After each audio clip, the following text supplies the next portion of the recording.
Hatchery হচ্ছে সবথেকে sophisticated part একটা ব্রিডিং ফার্মে, যেখানে সবথেকে ক্লিনলিনেস এবং ডিসইনফেক্টেড হিসেবে এটাকে মেনটেন করা হয়।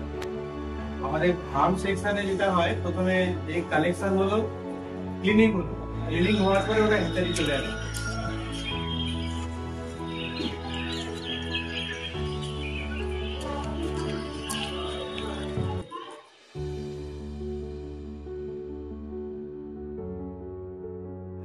আসার পরে প্রথম কাজটা হচ্ছে এখানে করা হয় গ্রেডিং। গ্রেডিং 3-4টা ক্রাইটেরিয়ার উপর করা হয়। একটা হচ্ছে শেপ, একটা হচ্ছে সাইজ, একটা হচ্ছে ওয়েট, আর এর সেল ক্যারেক্টারের উপরে গ্রেডিং করা হয়। গ্রেডিং করার পরে এটাকে প্রথম কাজ হচ্ছে ফিউমিগেশন। এখানে একটা ফিউমিগেশন চেম্বার আছে। এই ফিউমিগেশন চেম্বারে আমরা 1x যদি করি, এটা হচ্ছে পটাশিয়াম পারম্যাঙ্গানেট আর এটা হচ্ছে ফরমালিন। এই দুটোতে দিয়ে এটাকে ডিপ সেটিং করার পরে এটাকে ফিউমিগেশন করা হয়। এই ফিউমিগেশন করার সময় এখানে যেটা পটাশ এবং ফরমালিনের রিঅ্যাকশনের মাধ্যমে ফর্মালডিহাইড গ্যাস তৈরি হয়, যেটা এর আউটার সারফেসটাকে, একটা যে কোনো ডিমের আউটার সারফেসকে ডিসইনফেক্টেড করে, পার্মানেন্টলি যতটা সম্ভব করে। এটাকে 1x হিসেবে এটাকে করা হয়।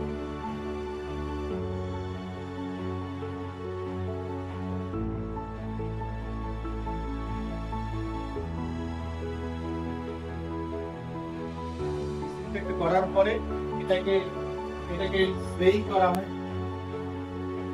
এটাকে এই যে ট্রলিগুলো আছে, এই ট্রলির মধ্যে এই ট্রেগুলোকে সাজানো হয়। যেখানে এক একটা ট্রেতে 102 ক্যাপাসিটি থাকে সেটিং করার। এটা হচ্ছে ট্রলি। এই ট্রলিটাতে যখন ফিউমিগেশনের পরে সেট করে দেওয়া হলো, এরপরে এটাকে আমাদের এই কোল্ডিং রুম বা কোল্ড রুম যেখানে রাখা, এটা কোল্ড রুমের মেকানিজমটা কি হচ্ছে, এখানে যখন আমরা ডিমটাকে ঢোকাই, এখানে একটা standard humidity, standard temperature maintain করা হয়। নরমালি 15 to 23 ডিগ্রি সেন্টিগ্রেডের মধ্যে এই কোল্ড রুমে রাখা হয়। যখনই এটা কোল্ড রুমে ঢোকানো হয়, তখনই এর এজটা, মানে এজিংটাকে অ্যারেস্ট করা হয়।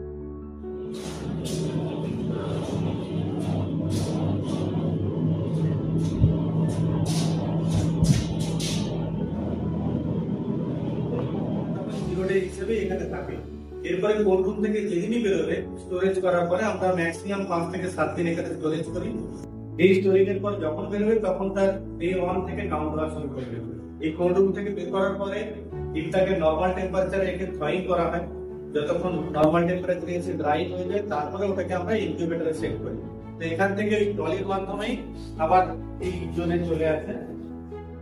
এখানে যে ডিমটা কোল্ড রুম থেকে বার করার পরে এটাকে রুম টেম্পারেচারে আনার জন্য ফ্যান চালানো হয়েছে এবং মানে অ্যাম্বিয়েন্ট টেম্পারেচারে রাখা হয়।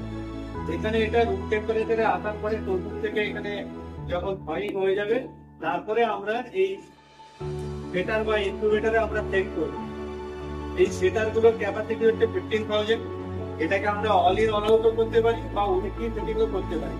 নর্মালি এই 15,000 ডিম যে এখানে সেটিং করা হলো, এখানে 18 দিন থাকে ইনকিউবেটর গুলোর মধ্যে।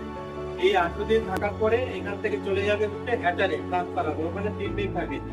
এখানে কন্ট্যাক্ট থার্মোমিটার আছে উপরে, যেটাই পুরো কন্ট্রোল প্যানেলটাকে কন্ট্রোল করে। একটা হচ্ছে প্রাইমারি হিটারের জন্য, একটা সেকেন্ডারি হিটারের জন্য, একটা হিউমিডিটির জন্য, আর একটা কন্ট্রোল থার্মোমিটার থাকে। আর এখানে একটা ড্রাই থার্মোমিটার আছে, যেটা টেম্পারেচার ইন্ডিকেট করে। একটা ওয়েট থার্মোমিটার আছে, যেটা হচ্ছে হিউমিডিটি ইন্ডিকেট করে।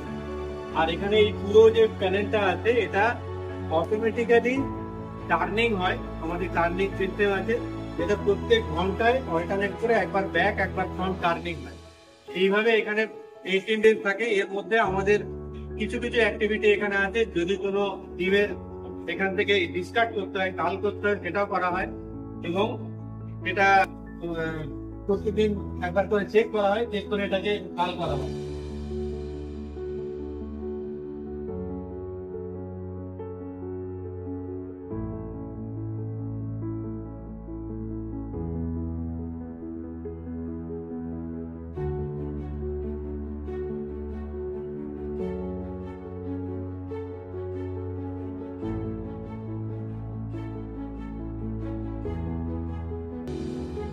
এটা হচ্ছে আমাদের হ্যাচার রুম। ওখানে যেরকম ইনকিউবেটর বা সেটার ছিল, সেটারে 18 দিন থাকার পরে এই হ্যাচারে চলে যাবে। এই হ্যাচার গুলো, এটা সিঙ্গেল হ্যাচার, এটা ডাবল হ্যাচার।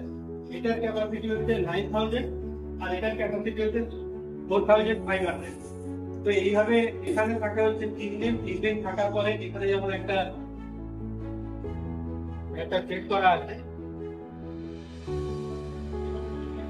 এখানে এখন কোয়েলের ডিম আছে, সেখানে কোয়েলের ডিমের হ্যাচ শুরু হচ্ছে, এই যে পিপিং শুরু হয়েছে।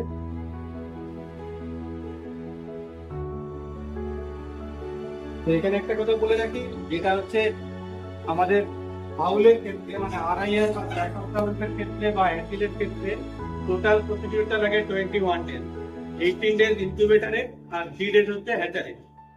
কোয়েলের ক্ষেত্রে লাগে হচ্ছে 15+3, আর ডাকের ক্ষেত্রে লাগে 25+3। ডাকি বা ডাকের ক্ষেত্রে 28 দিন লাগে। তাহলে এই প্রসিডিউরটা কমপ্লিট হওয়ার পরে যখন হ্যাচ আউট হয়ে যায়, নর্মালি স্ট্যান্ডার্ড হ্যাচেবিলিটি আমাদের এখানে 85% মেনটেন হয়।